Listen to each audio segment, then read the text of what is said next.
Il est très motivant de constater que de plus en plus d'entreprises de construction se créent dans la réalisation des maisons avec des matériaux nobles et économiques. Nous nous dirigeons au Sénégal pour découvrir cette maison. C'est Sagesse Boutou, architecte et entrepreneur. Un pouce bleu les amis pour nous permettre de savoir que vous aimez bien ce type de contenu pour qu'on en produise encore plus. Si vous êtes prêts, on est parti. Sangalkam. On est au C'est Sénégal. dans cette localité commune, chef-lieu d'arrondissement du Sénégal, que nous avons rendez-vous avec Mariama Badji. Jeune entrepreneur dans le domaine de l'ingénierie civile, elle a sous son lead une dizaine de personnes.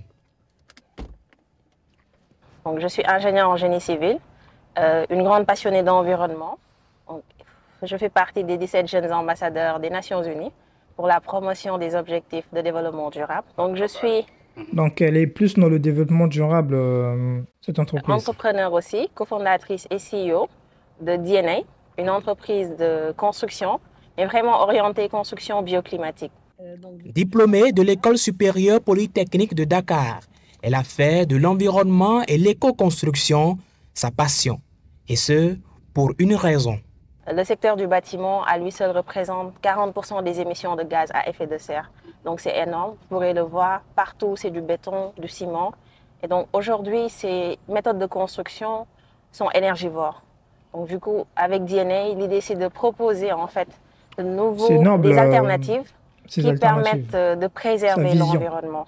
C'est pourquoi nous utilisons principalement la terre crue et la terre cuite pour construire, parce qu'ils permettent de garantir Ah, vous savez, je vous en avais parlé dans, d'ailleurs, ma formation qui est toujours disponible en promotion, d'ailleurs, sur le lien, uniquement sur le lien en description. Parce qu'il y a mon site, hein, ma boutique où vous avez les produits, mais sinon, sur le lien, là-bas, vous l'aurez pas en promotion. La promotion, elle n'est que sur le lien en description. Je pense que c'est le premier lien ou le deuxième lien. Normalement, vous devrez le lire dans la description de cette vidéo.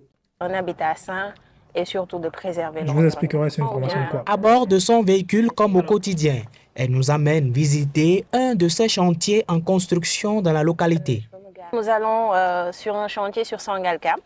Donc là, c'est une cité. Vous pourrez voir autour de vous, tout est en béton. Mais de loin, vous verrez que la maison en terre cuite là-bas. La maison dont je parle, c'est celle-ci. C'est celle-ci là.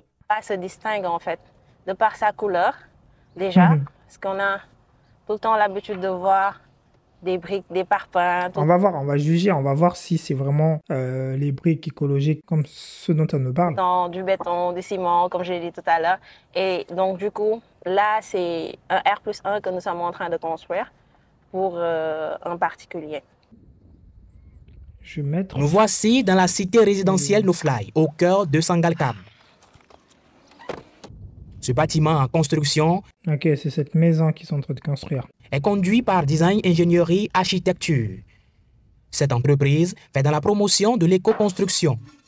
Ça, c'est des briques en terre cuite. Parce que la dame, elle nous a parlé de terre crue et terre cuite. Ce qui est écologique, c'est la terre crue. Comme ce dont j'explique comment faire pour construire des maisons en terre crue, en pisé, avec des briques de terre crue, dans ma formation, d'ailleurs. Conçoit et réalise des bâtiments durables et écologiques pour répondre aux grands défis du développement durable. Il a été créé, je veux dire, formellement en 2019. Tout ça, c'est de la terre cuite. Nous avions commencé.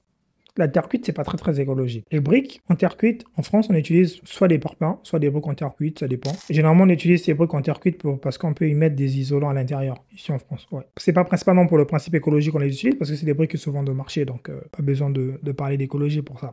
À ce stade-là, on ne parle plus d'écologie. On parle plus d'écologie, du développement durable, quand on parle des briques de terre crue, de comment on les fabrique, de comment on les fait, de tout ça. Un peu comme ceux dont je parle de la formation.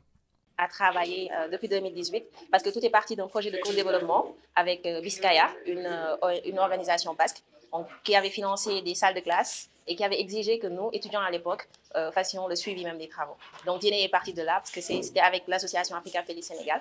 Donc comme vous le savez, au Sénégal, les salles de classe sont pléthoriques, sont partis faire équiper une salle informatique.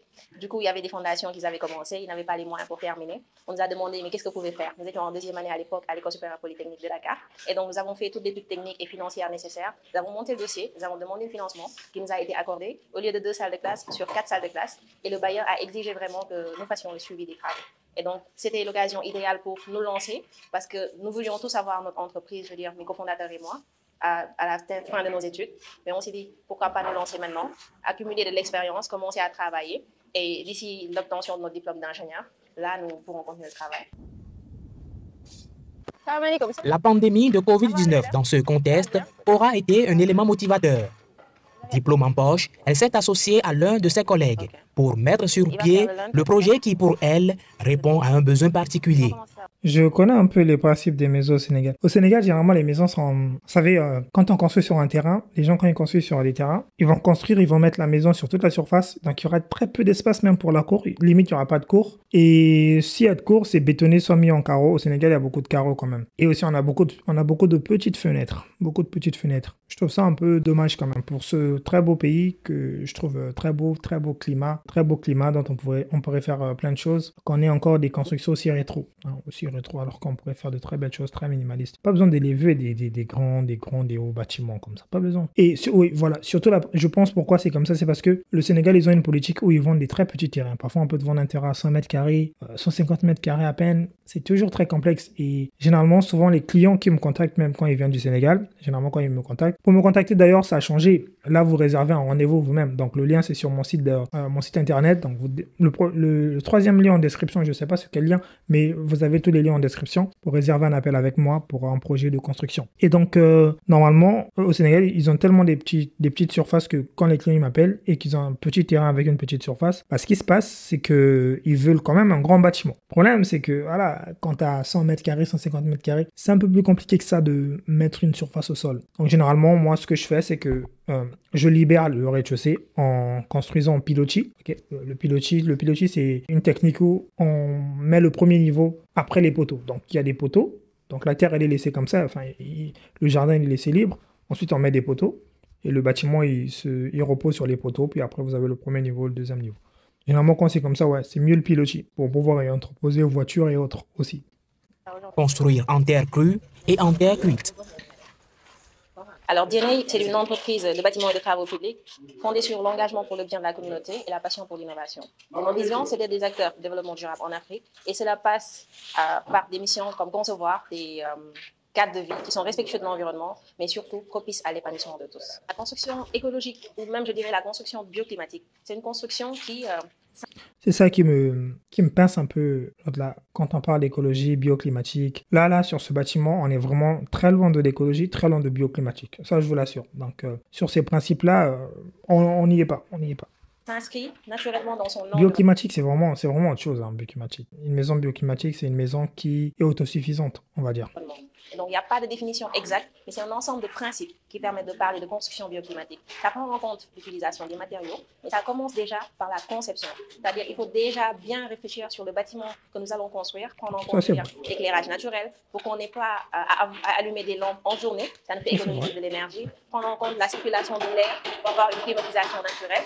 Et après, le choix du matériau intervient. Et donc, dans ce sens-là, nous, DNA, proposons à nos clients de construire en terre crue, en terre cuite, parce que c'est des alternatives qui, aujourd'hui, permettent, de préserver l'environnement, permettent de réduire les émissions de gaz à effet de serre du secteur du bâtiment et surtout, permettent d'assurer un confort aux occupants.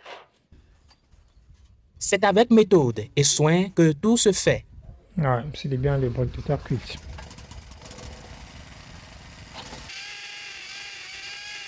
À l'œuvre, un autre ingénieur en génie civil. Lui, il est le directeur technique au sein de l'entreprise.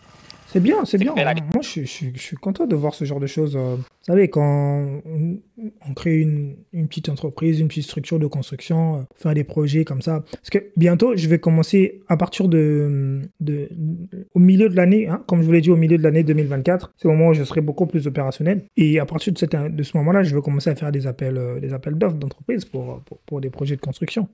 La différence entre la terre avant de créer la mienne. et les chantiers en ciment, c'est la précision que nous allons faire au moment d'utiliser les briques, c'est-à-dire former les maçons, avoir des ouvriers qualifiés, les former pour avoir cette précision que nous avons besoin pour faire les remplissages et la mise en œuvre en fait. Moi, je suis le directeur technique, c'est-à-dire je suis chargé des opérations durant tout le processus dans le chantier, c'est-à-dire du début à la fin. Tout ce qui est côté génie civil, c'est moi qui gère ça. Ce jeune ingénieur apporte son expertise quant au choix technique sur ce chantier. Contrôler la bonne exécution des tâches, mais aussi veiller à la rentabilité du projet et au respect des délais tout en prenant en compte le cahier des charges. Généralement, on utilise ces briques en terre cuite Et aussi, on a d'autres types de briques, les briques en terre crue et les ourdis antiphare. Il y a aussi des ourdis que nous utilisons Par en contre, terre je ne vois pas de terre crue ici, hein. Tout ce que je vois ici, c'est de la terre cuite. cuite. Mais généralement, ça dépend du client, de ce qu'il veut carrément, pour avoir cette finition que le client veut exactement.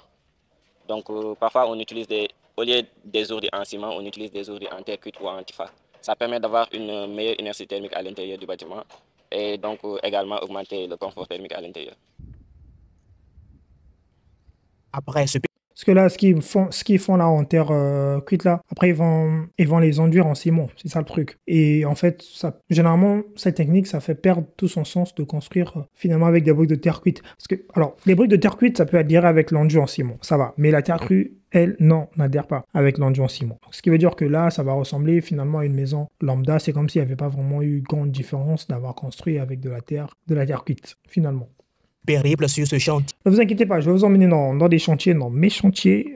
Je vais vous montrer exactement les techniques dans les coulisses. Et je vais aussi, bien sûr, faire des formations spéciales pour les coulisses de ce genre de choses. Mais je suis en train de réfléchir à un truc beaucoup plus mainstream, c'est-à-dire qui pourrait toucher beaucoup plus de personnes. C'est-à-dire où on entrerait non seulement dans... Parce que là, on est plus dans la partie technique et c'est pas les choses dans lesquelles je veux rentrer. Je veux être dans la partie la plus jolie que tout le monde veut, hein, la partie immobilière où tout est fini, tout est décoré, la partie de la vente, la partie des prix, la partie des coûts, ce que tout le monde pourrait toucher, ce dont tout le monde pourrait parler, la partie purement promotion immobilière, vente d'appartements, location et tout. Alors, la partie technique, on va se la réserver pour un autre groupement de personnes. Qui est en construction tape sur la région de Thiès. Et c'est parti pour 50 km de route. Parce que cette chaîne, c'est pas pour les professionnels, même s'il y a beaucoup de professionnels ici aussi, mais à la base, c'est pas pour les professionnels, c'est pour les particuliers que je l'ai faite. Donc la partie technique, j'essaie de ne pas embourber la plupart des gens. La technique, nous, on sait déjà comment on fait. Je sais comment on fait les choses, on sait comment on fait les choses, on fait les choses. Et donc ça, c'est pas le but principal. Ici, c'est le siège de Africa Feliz Sénégal, une association à but non lucratif. Elle travaille d'ailleurs à renforcer le pouvoir d'agir des jeunes et des femmes à travers la formation. Bonjour, vous allez bien? Ça va? C'est la présidente qui nous accueille. Ça va, bienvenue. Merci. Ça change. C'est quoi ici? Et donc là, vous mettez des illustrations, c'est comment? Ce sont des gens qui ont laissé des appréciations. Ah oui. Qui connaissaient pas Ah, ça pour le coup, c'est possible que ce soit des briques de terre crue. C'est super. Vous êtes ici à Wakili. Wakili, c'est le siège de l'association Africa Feliz Sénégal, qui est une association à but non lucratif créée depuis Un petit 2015 moche arabier, et qui ok. travaille vraiment pour l'employabilité des jeunes et des femmes à travers des formations qualifiantes. Ces locaux sont construits en terre crue. Ce choix n'est pas anodin. Un choix bien judicieux, vous me direz, n'est-ce pas? Parce que quand vous êtes entré, vous avez vu qu'on est dans un microclimat et c'est doux. C'est intéressant d'y travailler parce qu'on est tranquille. On est Ouais, la terre crue, c'est toujours ça. C'est que ça change beaucoup. Là, pour le coup, la terre crue, c'est vraiment écologique et ça change vraiment l'air ambiant, ça change vraiment l'atmosphère. C'est ça. Ça régule l'humidité de la pièce. Ça régule l'humidité de la pièce. on n'a pas chaud. Et le plus intéressant, on utilise... Et c'est généralement le meilleur, si ce n'est le meilleur, l'un des meilleurs matériaux avec lequel il faut déconstruire pour les climats qui sont tropicaux humides en Afrique parce que ça répond au mieux avec nos besoins, avec les besoins locaux, les besoins spécifiques. Hein, ça répond au mieux à la terre crue. Justement, c'est ce dont j'en parle de la formation qui vous montre comment construire de A à Z une maison en terre crue. Ça vous montre toutes les techniques de A à Z, les spécificités que jamais vous ne trouverez pas sur Internet. Moins d'énergie, c'est-à-dire... Il y a l'air qui entre. Il y a le lien est en description. C'est en promotion. On n'a pas besoin d'avoir de ventilateur, mais aussi on n'a pas besoin d'allumer de la lumière. En tout cas, on y travaille à l'aise. Moi, je pense que ça a été le meilleur choix que j'ai fait durant la période du Covid-19. Je veux juste dire, construisez en terre. Vous n'allez pas le regretter. C'est super bien. Non, on regarde pas. Parce que même moi, avant, je faisais des doutes. Je me disais, non, c'était pas intéressant. La terre, bof, ce matériau. Quand j'ai testé, j'ai été dans une maison en terre, j'ai ressenti le changement. Et là, pour le coup, on est en France. Donc, même en France, en fait, le truc, c'est que ça régule tellement le climat que quand il fait très froid dehors, quand tu rentres, tu as une autre sensation. Sans même chauffage, tu as une autre sensation. Et surtout quand tu actives le chauffage de poêle de bois, ça conserve cette chaleur-là et ça le redistribue dans la maison quand il fait très froid dehors. Le plan architectural force l'admiration. Cette spécialiste en communication assure d'ailleurs que ces locaux font parfois l'objet de tourisme pour les moins jeunes. La sensation, elle est palpable. Vous sentez, vous êtes content d'être dans la pièce. Vous ressentez le plaisir de rester là-dedans. Et quand il fait chaud, vous êtes bien dedans. Vous êtes bien. Là, souvent, les gens, ils mettent beaucoup de clim dans les maisons pour couvrir tout un tas de pièces. Mais là, limite, une seule clim suffirait pour toute la maison. Après, ça dépend de la taille de la maison. Hein, ça dépend de la taille de la villa. Ça va faire plus d'une année qu'on est là avec mes collègues. Cette année, il y a beaucoup de surprises quand même. Il y a beaucoup de choses qui vont venir. Je vous dis pas, je vous spoil pas, mais il y a beaucoup de choses qui vont venir pour la chaîne. Parce que là, on est encore sur le format là, mais on va bientôt sortir de ce format, très très bientôt. On va sortir de ce format, on va faire des visites en réel et on va faire des vidéos en réel. Ça va changer très bientôt, juste le temps que je termine ma formation. Collaborateurs, mais on est très contents. Hier, par exemple, l'un de mes collaborateurs me disait « Ah, Présidente, vous avez tellement eu raison de nous construire le centre en terre parce qu'on y sent vraiment à l'aise. » Ils sont restés ici jusqu'à 18 h avant de rentrer chez eux parce qu'il faisait chaud. C'est la pierre et c'est un peu normal aussi, surtout les moins jeunes. Ils sont curieux, ils veulent comprendre comment ça se fait, est-ce que c'est résistant, est-ce que ça peut être durable. Et pour comprendre, c'est dans ma formation. Quand ils arrivent, ils sont émerveillés. Parce que là, ils posent beaucoup de questions, on répond par rapport aux réponses qu'on a. Ou sinon, Mariama passe de temps à autre et leur explique exactement l'importance de construire en terre. C'est un bâtiment très favorable et moins de consommation. Pour vous donner un petit spoil, l'une des particularités de l'entreprise de construction que je vais créer, ça sera de construire des maisons en terre. Déjà, ils vont suivre ma formation. Ensuite, ils auront une formation pratique. Ensuite, voilà, on va mettre tout ça en place et on va réaliser des projets avec ça. C'est plutôt à l'horizon de fin 2024. Vous voyez ici, durant toute la journée, on n'allume pas de lumière et on obtient un climat très favorable. Je me sens hyper bien ici, car vous voyez, nous avons un microclimat favorable. Et c'est là que réside toute l'importance de construire en terre crue. Ici, nous sommes dans un bâtiment qui a été construit en terre crue. Tout à l'heure, nous étions dans un chantier en terre cuite. Donc, la principale différence, c'est que les briques en terre cuite sont mis dans des fours, en fait. Et donc, du coup, élevés à une température jusqu'à 1000 degrés Celsius. Ça, c'est la principale différence. Donc, la terre crue, elle est à l'état normal, à l'état d'origine. Tac, tac, on prend la terre, on trouve sa chantier. Ah, c'est cette terre, ok. Tac, tac, on travaille avec cette terre. Mais la terre cuite, il faut la cuire à des degrés énormes. Du coup, la terre cuite, elle n'est pas récupérable parce que finalement, elle n'est plus écologique. La terre crue, elle est récupérable, elle est écologique, elle garde toutes ses propriétés parce qu'elle n'a pas subi des transformations physiques. Disent que la brique de terre crue est plus écologique parce qu'elle ne demande pas vraiment autant d'énergie. Non seulement il n'y a pas de cuisson, donc c'est une brique qui est vraiment naturelle. Et donc par rapport à ses avantages également, principalement... Par contre, la chose qui me déplaît souvent, c'est de voir ça là. Vous voyez cette architecture là? Vous savez, quand on construit en France, on utilise souvent des plaques de BA13. Ce sont des petites plaques de 13 cm. Des placos. En Côte d'Ivoire, quand je suis allé, ils appellent ça du placo-plâtre, quelque chose comme ça, oui. En fait, ce sont des plaques que... Donc, vous avez le mur, la structure du mur. Généralement, ici, on met une petite couche d'isolant. Ensuite, vous avez les plaques de BA13. En fait, ça permet à ce que toute la surface de la maison, elle soit lisse. Que vous n'ayez pas des poteaux qui ressortent. Comme ici, vous voyez comme ici, des poteaux qui ressortent. Des bouts. Ça fait pas joli, ça. C'est pas propre, c'est pas esthétique. Vous voyez, c'est pas esthétique. Vous savez, même dans la simplicité, même quand tu construis une maison simple, elle doit respirer l'esthétisme. Elle doit respirer quelque chose de beau, quelque chose de magnifique. On ne doit pas sentir que ça a été fait comme ça à la va-vite. Et ça, principalement, pour le coup, je ne vois ça qu'en Afrique, pour le coup. Je vois généralement ce genre de construction qu'en Afrique. Je pense que c'est parce qu'on n'utilise pas des plaques de BA13 en Afrique. Ouais, parce qu'il n'y en a pas. Je veux dire, c'est la climatisation naturelle.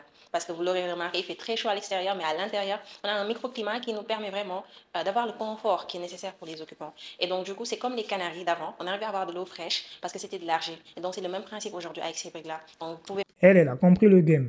De toute façon, la construction durable, l'écologie, c'est le futur. Parce qu'on part de plus en plus dans la dégradation des choses sur la terre et toutes ces choses. Et finalement, on se rend compte de la nécessité de trouver des méthodes de construction écologique et bio. D'ailleurs, à Paris, beaucoup de lois sont votées pour interdire maintenant beaucoup de choses dans la construction.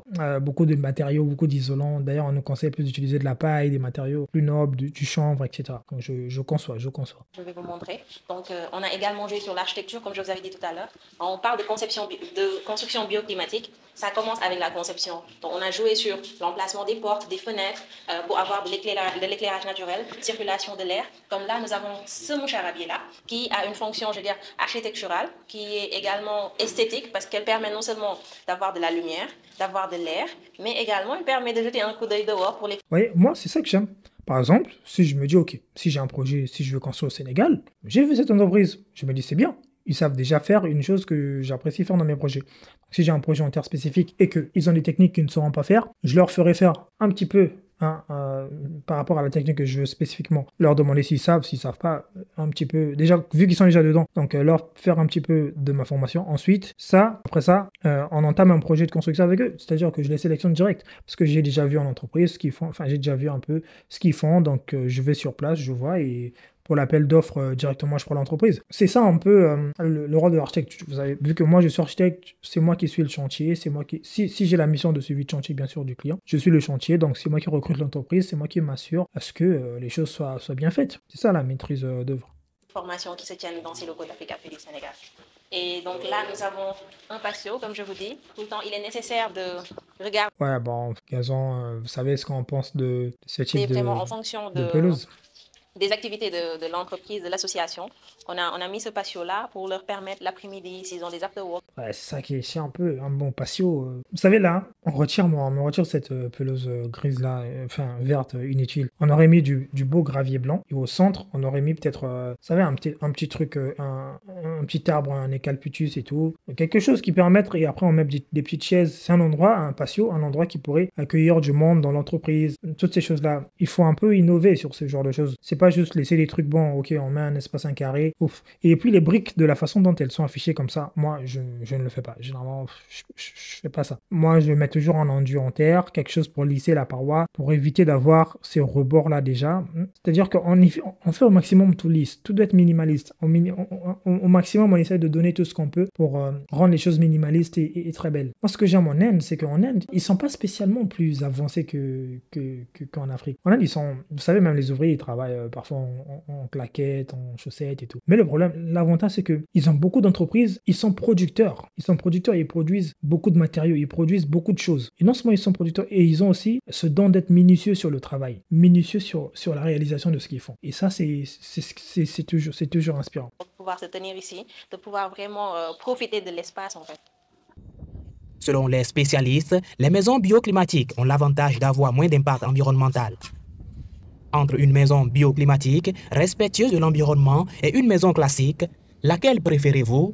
Entre une maison bioclimatique et une maison classique, laquelle préférez-vous? C'est aussi la question que je vous pose. Laquelle préférez-vous? Donc finalement, vous avez vu, c'était un reportage sur une entreprise qui construit avec des constructions durables, écologiques. Franchement, c'est à saluer, c'est bien, j'aime bien ce qu'ils font. Et on ne va pas hésiter de les contacter si jamais on a des projets dans le genre au Sénégal. Je n'ai pas parlé de décoration, certes, mais vous avez toujours mon livre, le guide de team de l'architecture et de la décoration d'intérieur qui est disponible. Le lien est en description. Encore une fois, pour me contacter aussi, le lien est en description. Cette fois-ci, vous prenez le rendez-vous vous-même, vous sélectionnez une date qui vous convient, vous prenez le rendez-vous, date et l'heure, et ensuite, on se fera le plaisir de discuter avec moi en visio de votre projet. Je verrai si je vous accompagne ou non. C'était Sagesse Bouteau, l'architecte. Je vous dis à la semaine prochaine pour une vidéo encore plus croustillante, mais restez attentifs et suivez toutes les vidéos. Merci à vous les amis, à bientôt.